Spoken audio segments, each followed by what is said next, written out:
Halo pemirsa setia Fibis News, kita kembali lagi di segmen Fibis Weekly Sentiment untuk sektor komoditi bersama saya Joko Praitno. Dalam sepekan terakhir, tidak cukup banyak faktor-faktor fundamental yang mengaruhi pergerakan mayoritas harga komoditi global. Oleh karena itu, mayoritas harga komoditi global pada sepekan terakhir rupanya cenderung bergerak cukup fluktuatif di kisaran yang terbatas, tak terkecuali yang terjadi pada pergerakan harga minyak mentah dan juga emas sampai dengan hari Rabu ini.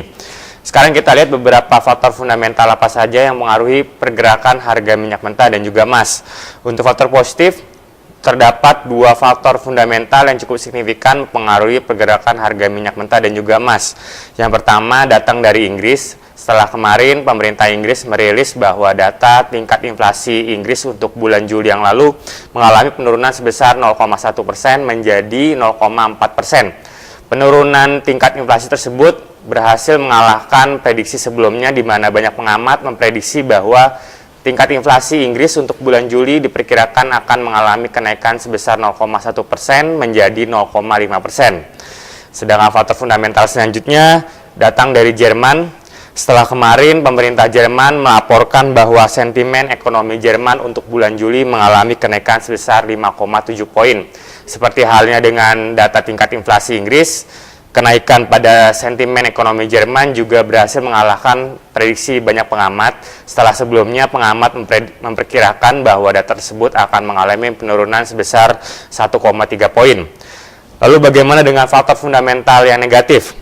Dibandingkan dengan faktor fundamental positif, untuk faktor fundamental negatif rupanya sedikit lebih banyak, di mana untuk faktor fundamental yang pertama datang dari Amerika Serikat. Setelah pekan lalu, data klaim pengangguran Amerika Serikat untuk pekan pertama bulan Agustus ini mengalami kenaikan sebesar 5.000. Oleh karena itu, dengan adanya kenaikan data tersebut, maka tidak menutup kemungkinan bahwa tingkat pengangguran di Amerika Serikat untuk bulan Agustus ini diperkirakan akan mengalami kenaikan. Namun data tersebut rupanya masih menunggu Departemen Tenaga Kerja Amerika Serikat yang akan merilis data tingkat pengangguran untuk bulan Agustus ini pada awal bulan September mendatang.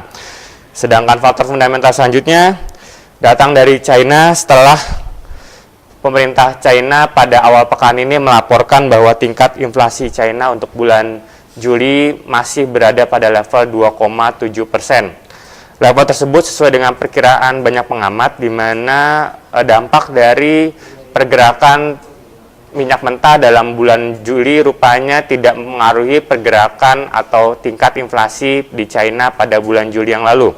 Oleh karena itu, bagi tingkat inflasi ataupun harga produk-produk selama bulan Juli rupanya tidak mengalami perubahan yang terlalu signifikan.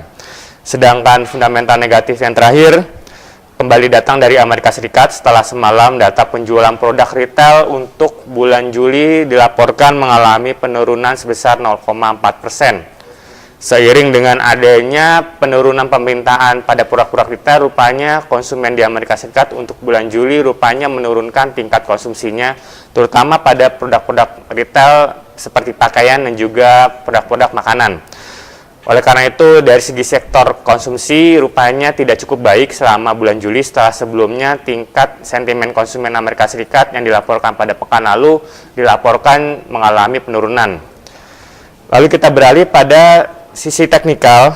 Seperti kita bisa lihat pada chart berikut, pergerakan harga minyak mentah untuk hari ini mengalami penurunan ke level 106,37 dolar per barrel. Setelah kemarin sempat menyentuh level 107,2 dolar per barrel.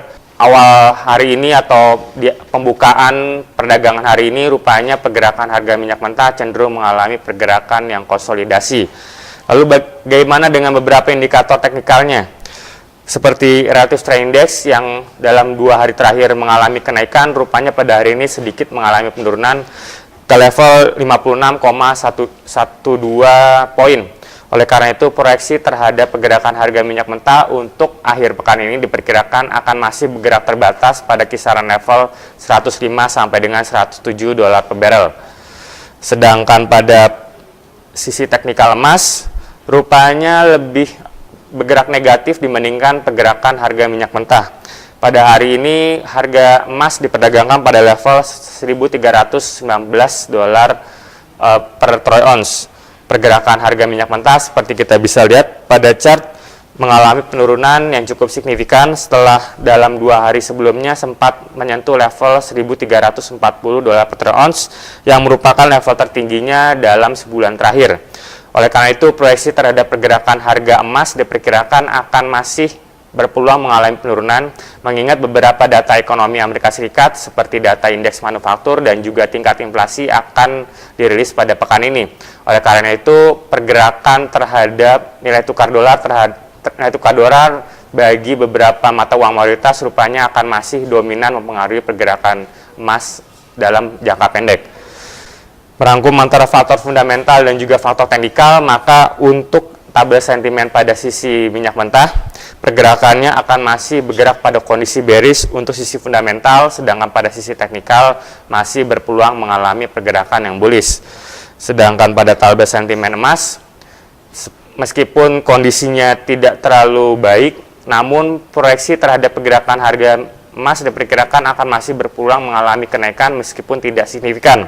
Hal tersebut dapat terlihat pada tanda X, di mana kondisi bullish baik fundamental maupun teknikal diperkirakan akan berada pada kotak nomor 1 atau kotak yang tidak terlalu signifikan pada sisi bullish. Pergerakan harga emas juga diperkirakan akan masih bergerak terbatas pada kisaran level 1.310 sampai dengan 1.330 dolar per ounce. Baik pemirsa, demikian tadi proyeksi terhadap pergerakan harga minyak mentah dan juga emas untuk pekan ini. Semoga bermanfaat dan salam Fibis.